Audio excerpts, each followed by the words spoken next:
Dear subscribers, welcome back to Nyasa VoiceBox, the platform designed to give you, the citizens, and anybody else interested in Malawian politics, a platform to express their views on politics, good governance, and the rule of law. Today, we shall be listening to the audio of one Billy Banda, who is a political activist and commentator on Malawian politics, in which he says that Malawi does not have leadership, and if we do have leadership, then that leadership is failed. He's saying this referring to the presidency of His Excellency, the President of the Republic of Malawi, Dr. Lazarus Chakwera. So let's stick together and listen to the reasons why Billy Banda would label the Chakwera administration as a failure.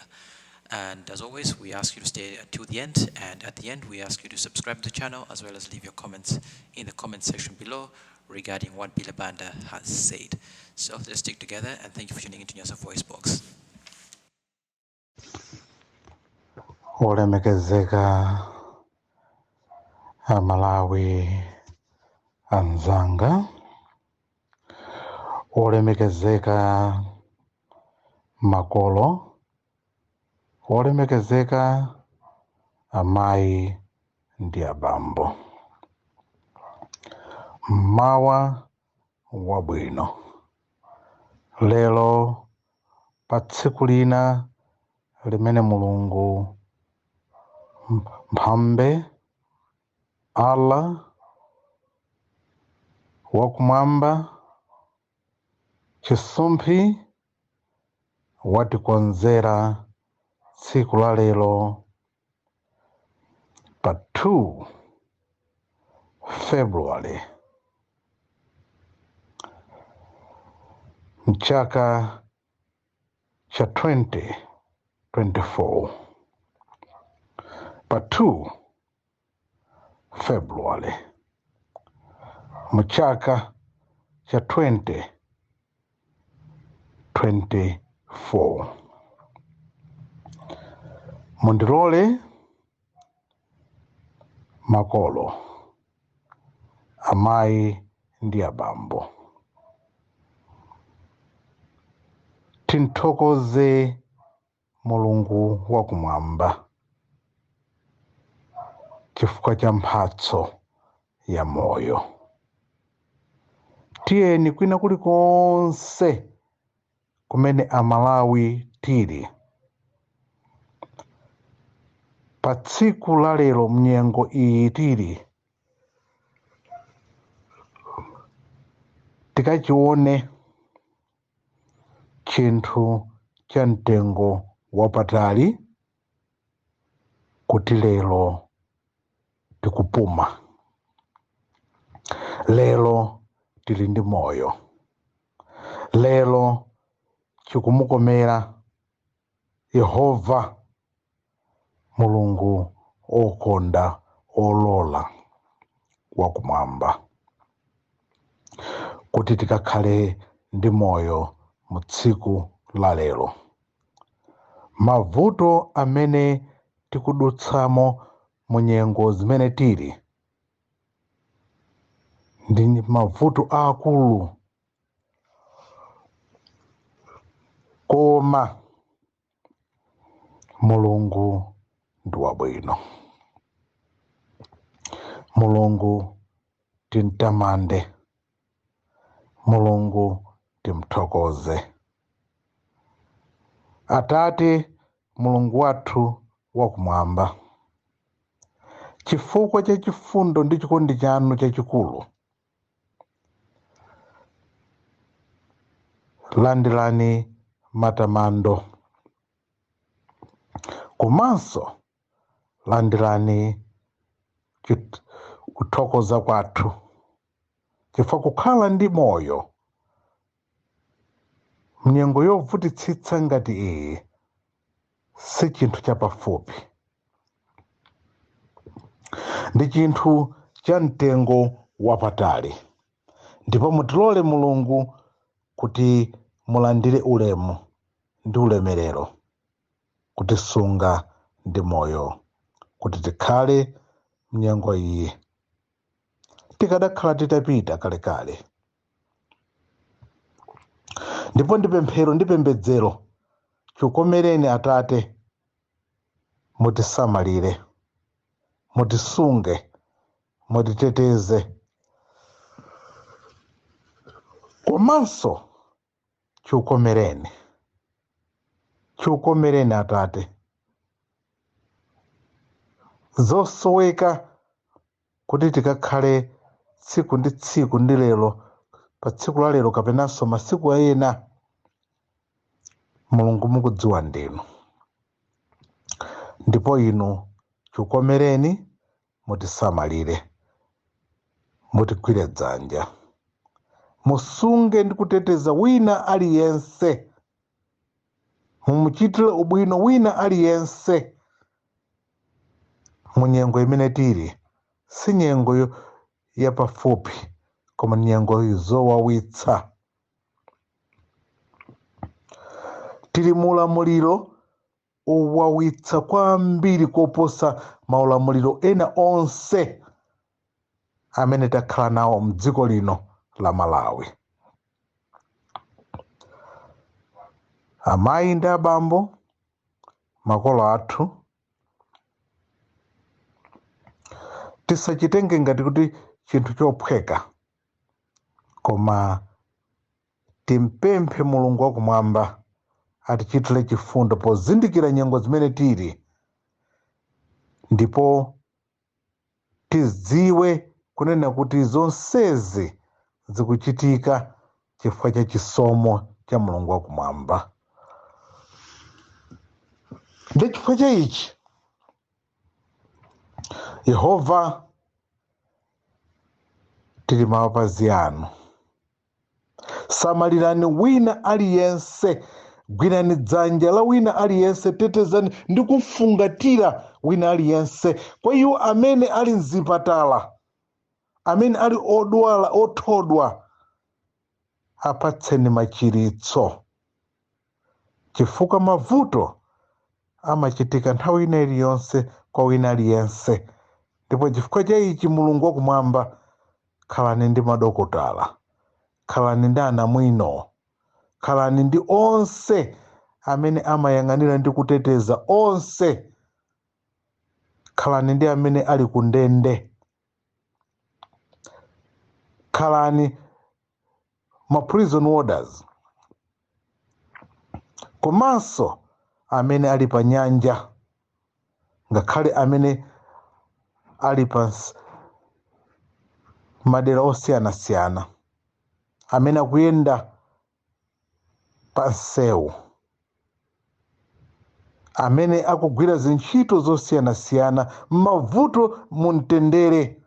Mulungu tetezani ndi kusamalira wina aliyense. Mulungu wakumwamba, tili mnyengo zowawitsa, tikubwerano kwa inu mothodwa. Mulole Mulungu kuti tipereke matamando. Pali anthu Mulungu wathu wakumwamba amene sitimayembekezera kuti angakhale abwenzi abwino, abwenzi odalirika, abwenzi amene amakhala munyengo zabwino kukuchitiranso chimene iwe sumayembekezera, ndi kukugwira dzanja. Atate Mulungu, dalitsani ndi kuchitira zifundo ndi zisomo zochuluka kwa onse amene amafunira ena zabwino, amene amagwira ena dzanja, amene ena amapempherera ena, komanso amene ena amachitira ubwino ena mu njira zosiyanasiyana. Nyengo izizi Mulungu ndi nyengo zowawitsa. Taona Mulungu mukutigwiradi dzanja. Paliso anthu ena malola kuti Mulungu ukulu wawo, chisomo zawo, kuthekera kwawo, ndipo tilibe mawu. Mulungu adalitseni anthu ambiri amene mtima wawo ndi zolinga zawo amafunira ena zabwino, pamene ena anabadwa motero kuti safuna kufunira ena zabwino. Kwa iwo ndimene iwo anakhalira. Kwa iwo samachiona chinthu choti apangire kapena akagwire ena dzanja. Hayi. Ndimene anthu ena adabadwira kapena anakhalira. Mulungu ukulu wanu, zisomo zanu, chikondi chanu, kuthekera kwanu kafikireni kwa wina aliyense monga inu kwakukomerani. Ndipo mosabisa mosapshatira dziko lathu tilibe utsogoleri. Ndipo tilibe munthu amene tingamudalire ngati mtsogoleri m'dziko lino la Malawi. Ine ndine nzika ya dziko la Malawi. Ndabadwa ndikukulira m'dziko lino la Malawi. Chifukwa cha ichi, I am confidently telling Malawians, fellow citizens, Malawians zanga, tisakhulupirirenso wina aliyense, tilibe mtsogoleri. Palibe amene tingamuwerengere. Ndipo we have an embarrassed leadership. Mtsogoleri amene I can confidently tell Malawians, Mbusa Chakwera si Mbusa so. He is a failed leader. Utsogoleri olanda, boma lolanda. He has embarrassed Malawians. Abusa Chakwera, munalanda boma. Ndipo you have embarrassed Malawians. I am ashamed of you. I'm ashamed of you. I'm confidently telling you, you have failed Malawians. You have failed us. And we have no trust. Nobody has never or who will never trust you.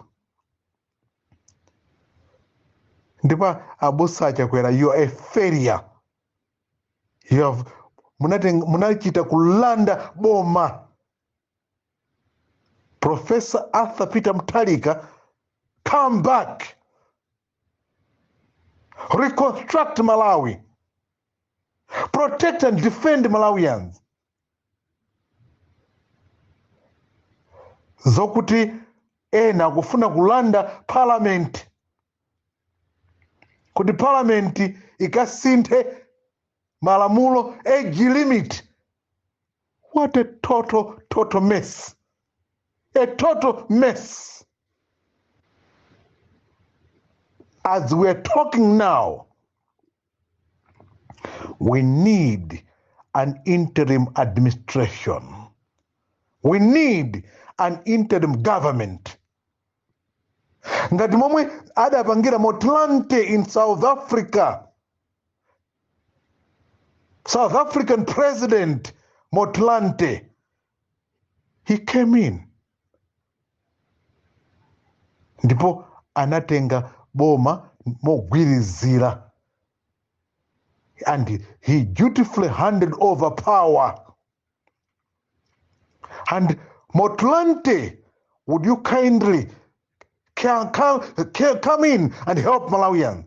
Step in and share with us how best can we as Malawians confidently help to take charge of our own country in reclaiming our country's political and economic destination, because Malawi has failed. Abusa Chakwera has failed Malawians. Professor Arthur Peter Mutharika, you are a statesman.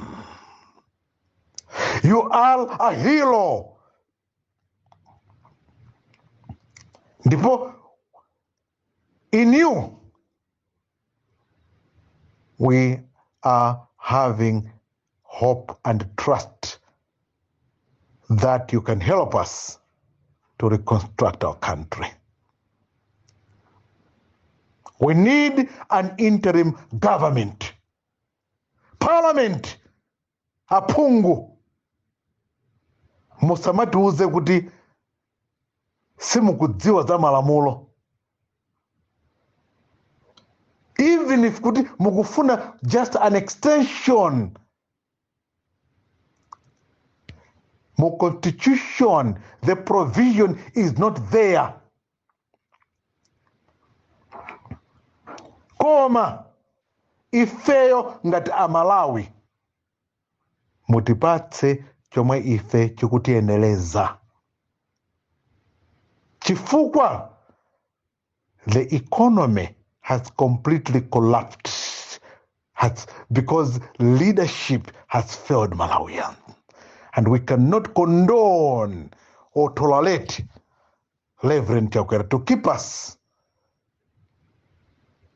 being failures and being led by a failed leader. He is not a leader anymore. He is not a statesman, Reverend Chakwera. He is not a statesman. I am feeling ashamed, fellow citizens. Fellow citizens, Amalawi tisasekelele munthu, tisasangalatse munthu, tisadziyanganire pansi. Ife ndife anthu othekera. Ndife anthu amene tili ndi kuthekera. Tikatseke nyumba ya malamulo. Now is the time. Nthawi yonseyi Mulungu amadikirira. Nthawi yoyikika. Nthawi yoyikika. Ndipo ndikunyadireni anthu amene pa 30 July munachita zinthu za mtengo wapatali. Comrade Mr Banda, Comrade Lucius Banda, and all many other comrades. Munachiona choyenera kuti anthu agwirane manja. Ngakhale ine I was not there. Ndikutsimikizireni kuti sikuti my commitment was not there. Pa 30 July, 30 January, pa 30 January, just last month, ndinali ndi case. Even the records could tell you, could confirm kuti Mr Billy Banda amadzachongetsa belo, amadikirira kuti asainitsidwe belo yake. He did not want to abscond belo. Pa 30 January, fellow comrades, sikuti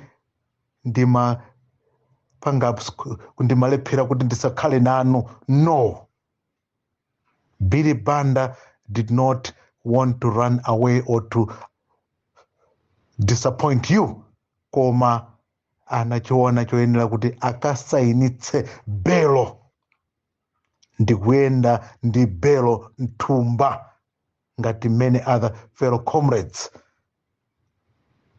Fellow other comrades, abusa achakwera. Ena adatumiza madera ena maiko ena. Koma ife, we have been embarrassed. Mpaka na pano tikuenda ndi mabelo nthumba. Pamene ena hakunjoya, hakujerera, hakufuna kuti azizisangalatsa okha. Ndipo ndikunena izi moona mtima. Mulungu ndi mboni.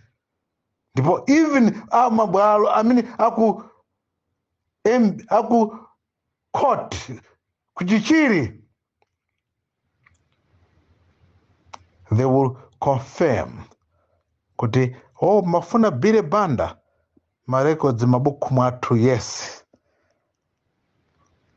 ndiwomangidwa ali ndi milandu and sanafune kuti athawe belo. No, timalemekeza malamulo.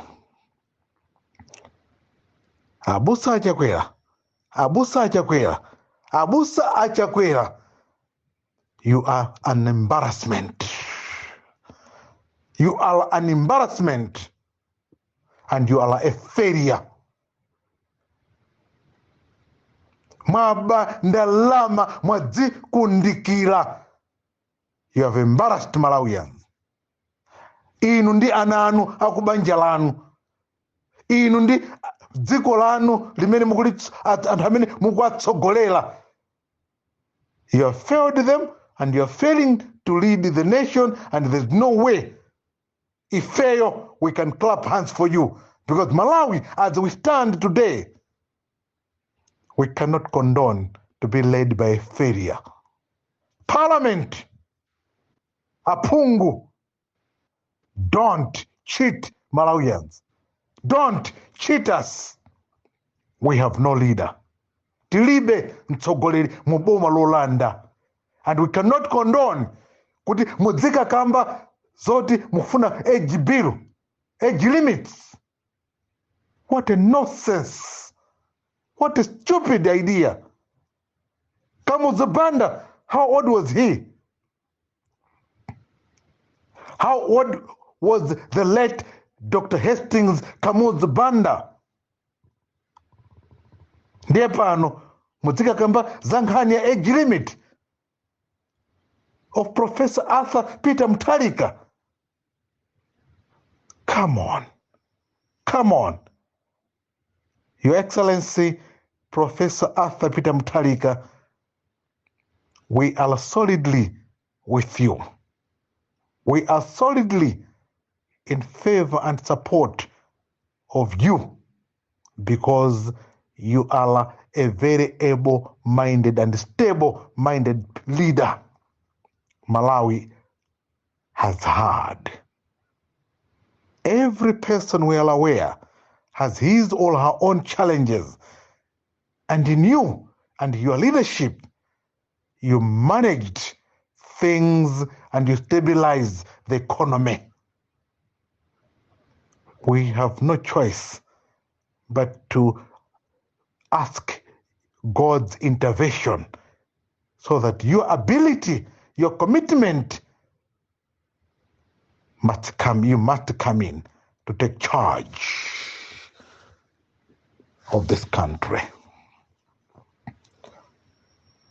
Inshallah, may God the Almighty Father be with each one of you and each one of us, so that our ability to come in and protect a common Malawian, nzika ya kumudzi, kuchokera kunsanje, kunkotakota, kunchinji, Dedza, Karonga, Mwanza, Mangochi, Lower Shire, Likoma Island, Nchisi, Lilongwe, Dedza, Ncheu, Neno, Blantyre, Mulanje, Cholo, Chiladzulu, Zomba, Balaka, and all other parts of Malawi, Salima,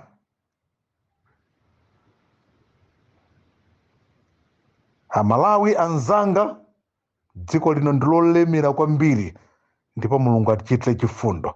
Tigwirane manja to defend defensively our country. Inshallah, God bless our land of Malawi and keep it a land of peace. Bless each one of you and bless each one of us. For this is my prayer in Jesus Christ's name. Inshallah. Amen.